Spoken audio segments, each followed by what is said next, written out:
Bismillahirrahmanirrahim. Makin masyhurlah nama Nabi SAW. Akhirnya bergabunglah seorang wanita kaya Mekah, Khadijah radhiyallahu anha pada saat itu tentunya belum masuk Islam, belum ada Islam. Dan dikatakan dalam buku-buku sejarah, Khadijah ini teman-teman sekalian memiliki harta sendirian dia itu lebih banyak atau bahkan berimbang dengan hartanya seluruh pedagang Mekah.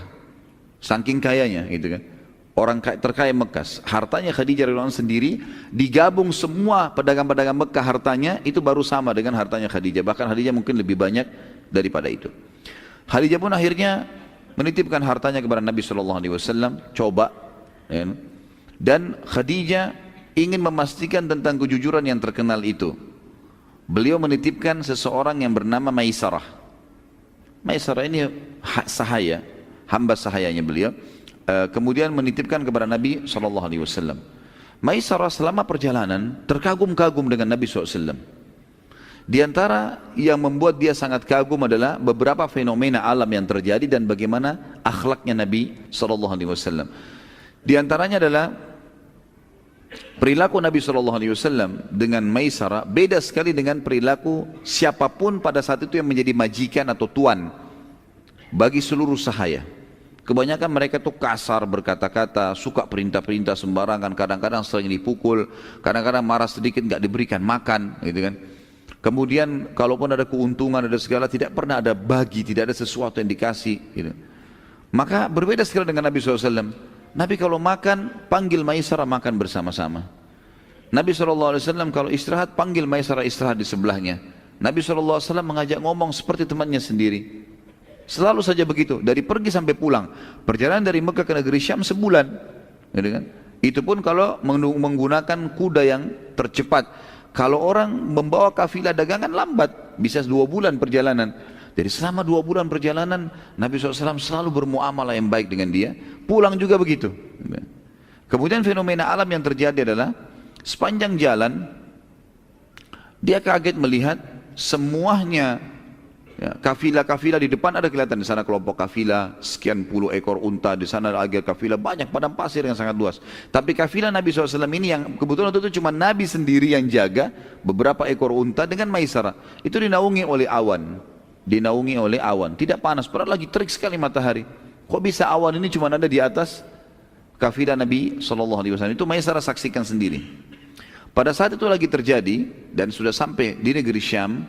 Kalau teman-teman masih ingat kisah Bahira, ya, pendeta yang pada saat melihat tanda kenabian Nabi SAW di umur 12 tahun itu, subhanallah, dengan hikmah Allah, Nabi SAW pada saat itu umurnya sudah sekitar 24 tahun SAW, itu lewat di depan gereja yang sama, gereja yang dulu dimiliki oleh Bahira, tapi Bahira sudah meninggal dunia. Dan banyak murid-muridnya Bahira situ, pendeta-pendeta yang lain yang sudah memang terbina oleh Bahira ini. Dan selalu diingatkan oleh Bahira, ingat ini masa keluarnya kenabian, dan perhatikan baik-baik kafilah-kafilah Arab itu, karena Nabi terakhir itu akan keluar dari kota Mekah sana. Ini kafilah-kafilah mereka yang sering bolak-balik, perhatikan baik-baik. Kalau ada kejadian-kejadian yang unik, maka pastikan apakah ada di antara mereka manusia yang sedang kita cari itu. Salah satu pimpinan pendeta pada saat itu melakukan hal yang Bahira sering lakukan. Setiap hari nongol di jendela gereja ngelihat kafilah-kafilah yang lewat. Karena memang ini jalurnya mereka lewat. Gitu kan. Terkagetkan pendeta ini pada saat melihat kafilah Nabi SAW. Ini kafilah satu-satunya yang cuma 2 orang. Untanya banyak sekali. Tapi cuma 2 orang. Dan semua kelihatan dari jauh, matahari lagi terang, semuanya kafilah yang berserakan yang sangat banyak, beda dengan kafilah Nabi SAW. Ini ada awan di atasnya, menaunginya. Dan ada sebuah pohon di sebelah gereja, konon ceritanya, para Bahira dan temannya ini membangun gereja di situ karena mengetahui tentang histori pohon itu. Histori pohon itu disebutkan dalam Injil, dinukil oleh para penginjil ini sebelum Nabi SAW diutus tentunya. Kalau ada pohon di situ, yang pohon ini mereka tahu semua nabi turun di situ. Pohon ini setiap nabi pasti akan mampir di pohon itu, dan pohon ini subhanallah dengan hikmah Allah tidak pernah ada yang mampir di situ kecuali nabi-nabi, gitu kan. Pada saat Nabi SAW mau istirahat, beliau pun duduk di bawah pohon itu. Ada satu pohon di dekat gereja, pohon kurma, cuma satu pohon. Itu Nabi SAW duduk di situ. Duduk di situ. Kemudian kafilahnya, unta-untanya disandarkan, Maisarah dipanggil duduk di sebelahnya. Kejadian yang luar biasa pada saat itu disaksikan oleh kepala pendeta adalah pohon kurma itu tiba-tiba menunduk. Ya, menunduk dan terlihat sekali sangat jelas, kemudian menutupi Nabi SAW dari panas. Maka dia pun penasaran dan dia berkata, ini mungkin salah satu tanda. Dia pun akhirnya keluar, kemudian coba melihat peluang kapan Nabi SAW berpisah dengan Maisarah. Maisarah sempat pamit sama Nabi SAW ingin mencari, kalau kita mungkin tempat buang air gitu kan, keluar. Maka oleh pendeta ini dikejar. Lalu dia berkata, hai fulan, tunggu sebentar. Berhentilah Maisarah, ditanya, kalian dari mana? Saya dari Mekah. Siapa yang bersamamu ini? Seseorang dari kota Mekah, tokoh Mekah yang bernama Muhammad, dan dia punya kafilah dagang gitu kan. Lalu mulailah pendeta ini menanyakan banyak hal tentang siapa namanya, siapa ibunya, siapa ayahnya, segala macam ditanya tentang Nabi SAW secara terinci. Dan semua yang dijelaskan oleh Maisarah yang dia tahu, kalau dia adalah keturunan yang baik, ibunya meninggal pada saat dia masih 6 tahun, ayahnya meninggal pada saat dia di rahim ibunya, kakeknya bina, sekarang bersama pamannya, dan seterusnya, gitu kan.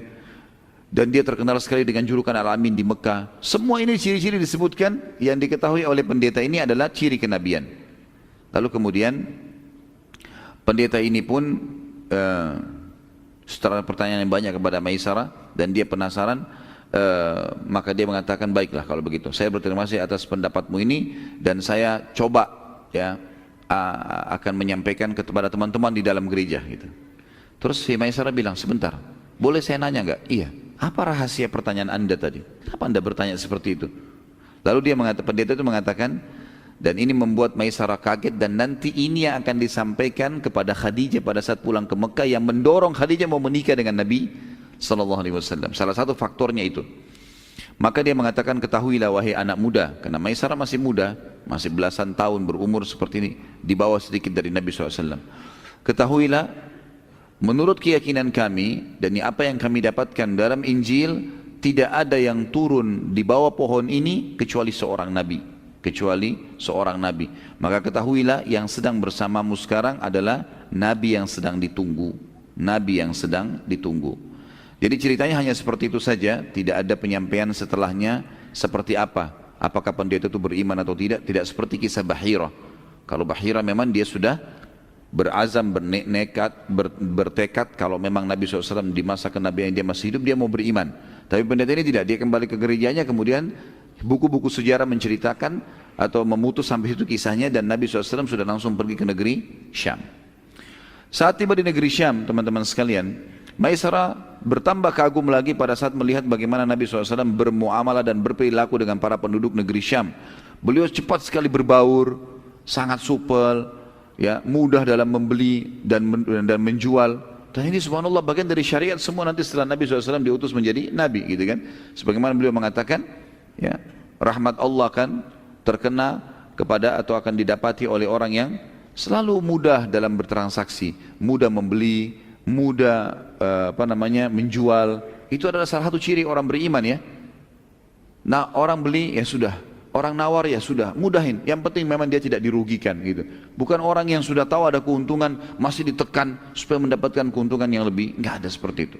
Samhan kata Nabi SAW. Samhan idza ba, samhan idza syara. Ya, dia sangat mudah untuk bertransaksi, menjual dan membeli, semuanya dimudahkan oleh dia. Maisarah melihat itu. Dan Nabi SAW tidak bukan cuma itu. Beliau setelah dapat keuntungan, disimpan di tempat yang aman, Nabi SAW selalu mengeluarkan dan keliling mencari orang-orang fakir di negeri Syam, kemudian membagi-bagikan buat mereka.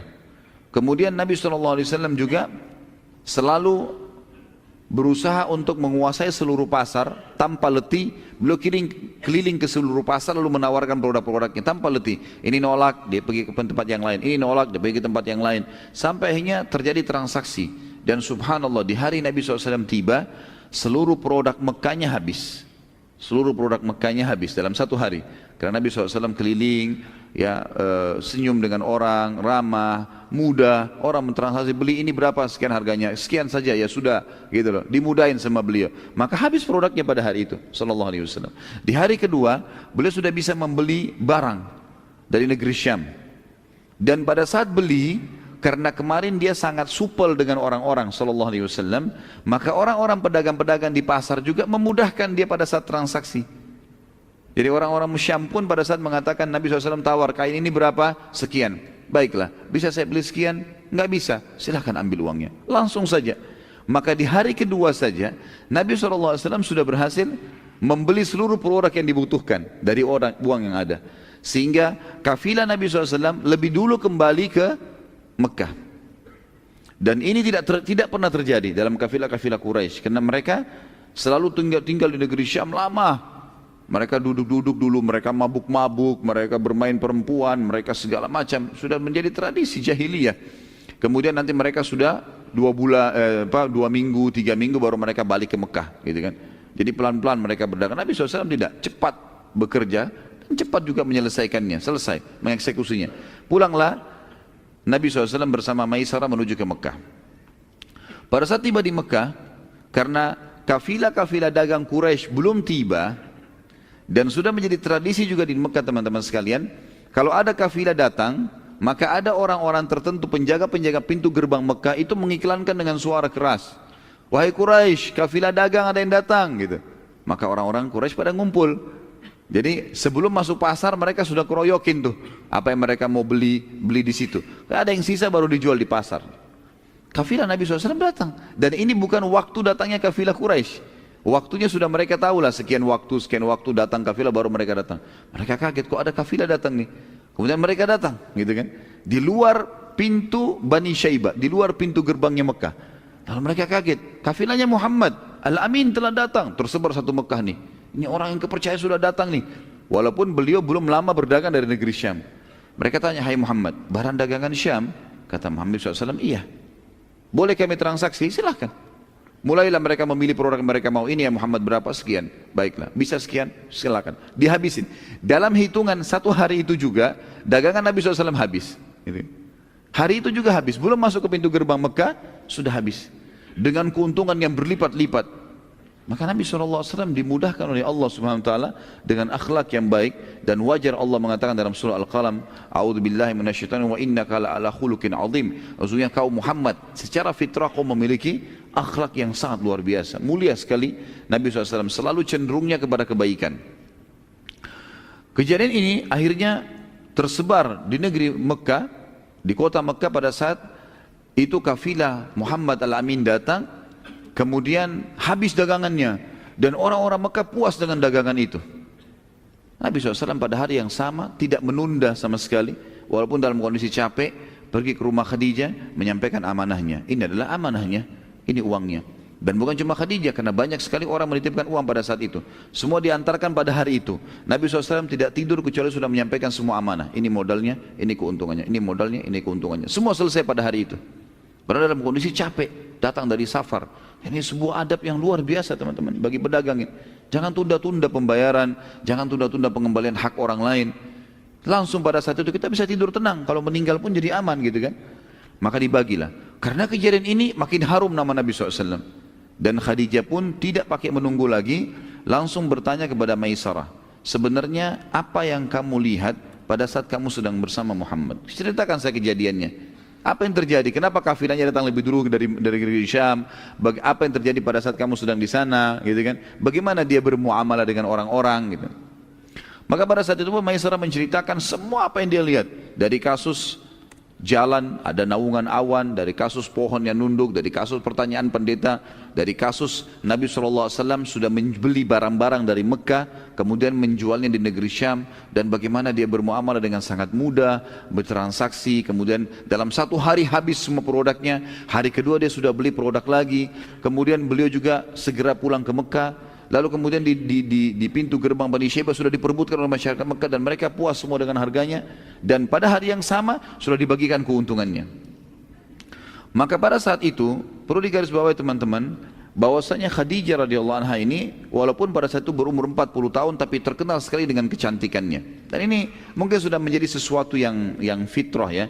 Kalau seseorang yang berlimpah hartanya, maka segala kebutuhan terpenuhi, itu berpengaruh kepada masalah terlihat tertua atau tidak. Karena orang biasa kalau punya beban hukum, beban masalah ekonomi, masalah-masalah yang dihadapin, kadang-kadang berpengaruh kepada raut wajah. Ya, seperti itulah kurang lebih rasionalnya gitu ya.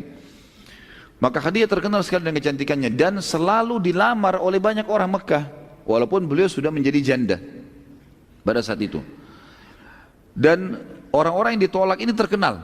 Si fulan melamar Khadijah, ditolak, tersebar beritanya. Khadijah nolak, tidak mau karena punya kecantikan, punya kekayaan. Ini orang terkaya di Mekah. Baru pertama kali pada saat itu Khadijah yang meminta meminta kepada Nabi SAW untuk menikahinya. Dan ini belum pernah terjadi. Khadijah selalu menolak lamaran orang gitu. Maka Khadijah berkata kepada Maisarah pada saat itu setelah menceritakan, saya akan berbicara sesuatu nanti dengan orang yang akan menyambung lidah saya kepada Muhammad. Cuma bahasa begitulah kurang lebih. Jadi karena Maisarah seorang laki-laki, Khadijah tidak berbicara masalah pernikahan. Lalu Khadijah pun mencari siapa kira-kira orang yang paling pantas untuk diajak ngomong. Ditemukanlah seorang sahabatnya bernama Nafisa.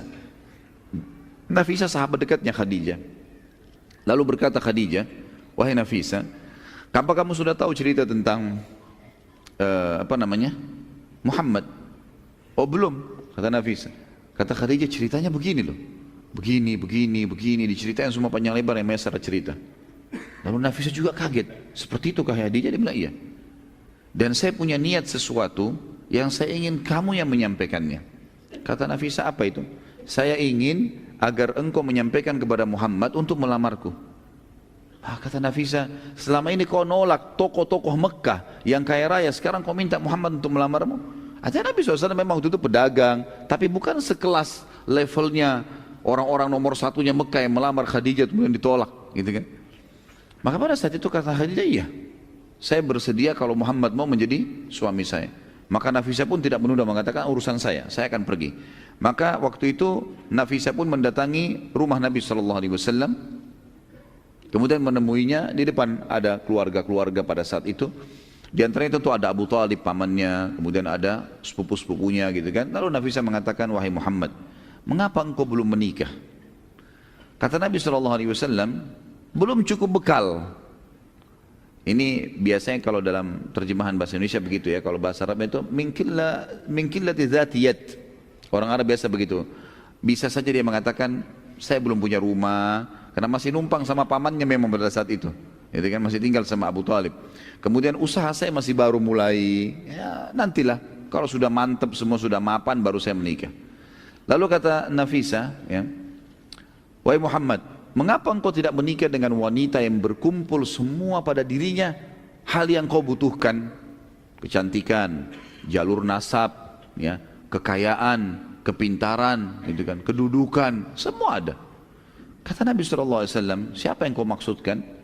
Kata Nafisa, Khadijah binti Khuwailid, gitu kan, Khadijah binti Khuwailid.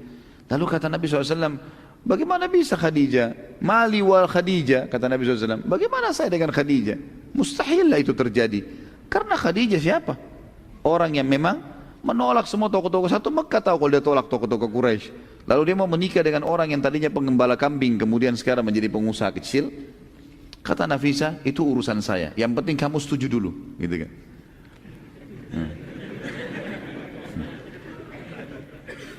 Ini yang bujang-bujang yang ketawa ini.